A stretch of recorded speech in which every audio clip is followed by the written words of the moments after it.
Assalamualaikum warahmatullahi wabarakatuh. Perkenalkan, nama saya Zulkifli Abransah. Saya dari kelas PL 2023.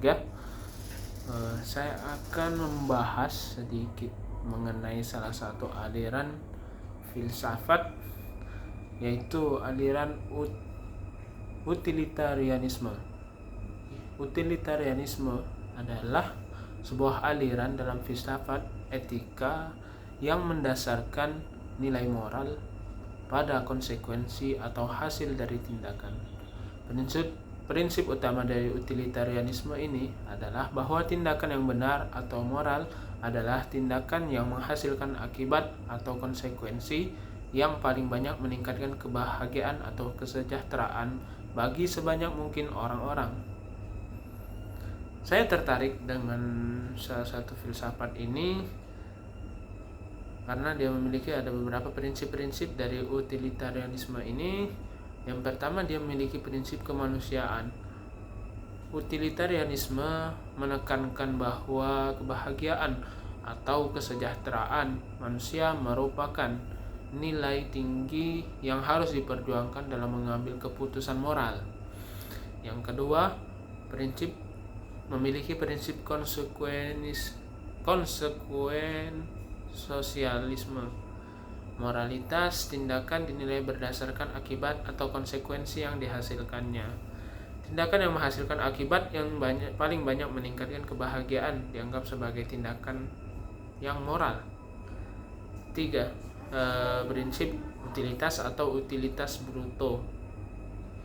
Utilitarianisme mengukur kebahagiaan dalam bentuk utilitas atau kegunaan yang dapat dihitung atau diukur secara relatif. Ini bisa berupa kepuasan, kesejahteraan, atau bahkan kebebasan dari penderitaan. Adapun bentuk-bentuk dari utilitarianisme ini, yang pertama, dia memiliki bentuk klasik yang dipelopori oleh Jeremy Bentham yang mengukur utilitas dengan kalkulus hedonistik yang berfokus pada kuantitas kebahagiaan yang dihasilkan oleh suatu tindakan. Yang kedua, bentuk neoklasik dikembangkan oleh John Stuart Mill yang menambahkan dimensi kualitatif pada evaluasi utilitas dengan membedakan tingkat kebahagiaan yang lebih tinggi dan lebih rendah. Yang ketiga, bentuk preferensial mengukur utilitas berdasarkan preferensi individu daripada kebahagiaan secara langsung, mempertimbangkan apa yang diinginkan individu dalam tindakan mereka.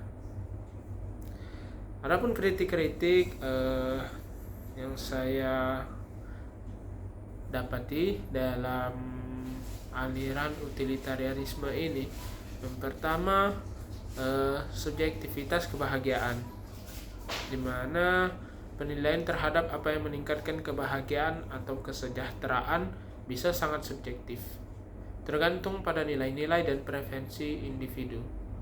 Yang kedua, pengabaian terhadap hak individu. Utilitarianisme bisa menghadapi kritik karena kecenderungannya mengorbankan hak-hak individual jika hal tersebut diperlukan untuk mencapai kebahagiaan yang lebih besar. 3. Dilema kasus ekstrem. Aliran ini bisa menghadapi kesulitan dalam menghadapi kasus-kasus ekstrem di mana tindakan moral tampaknya bertentangan dengan prinsip-prinsip utilitarianisme, seperti dalam kasus pembagian sumber daya yang terbatas.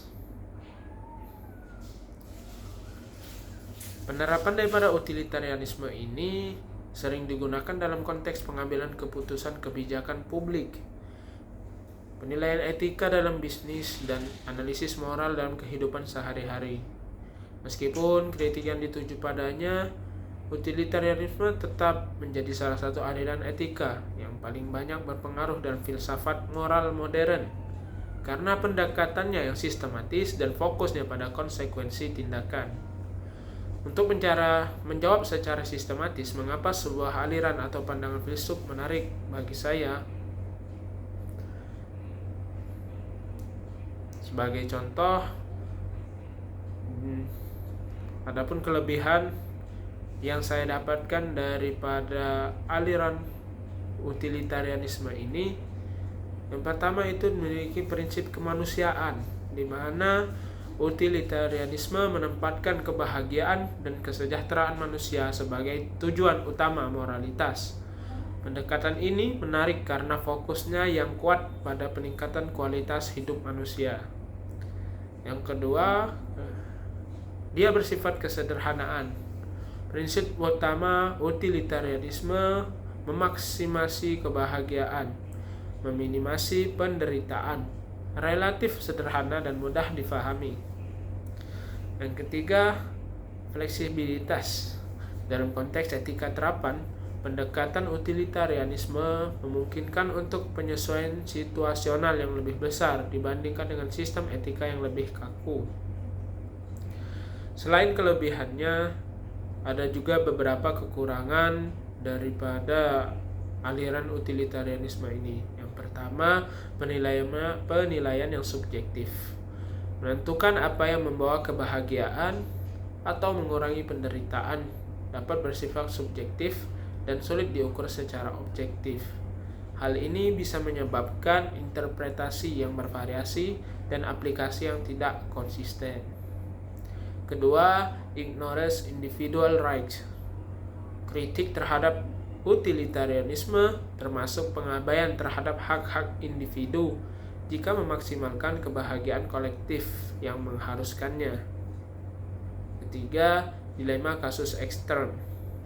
Utilitarianisme dapat menghadapi dilema moral dalam kasus-kasus ekstrem, di mana memaksimalkan kebahagiaan mayoritas merupakan kerugian minoritas lainnya. Adapun pertimbangan pribadi saya mengapa memilih tertarik terhadap aliran utilitarianisme ini, karena fokusnya yang jelas pada dampak praktis dari tindakan moral. Namun, saya juga sadar akan tantangan yang dihadapinya dalam menangani kompleksitas moralitas individu dan kolektif.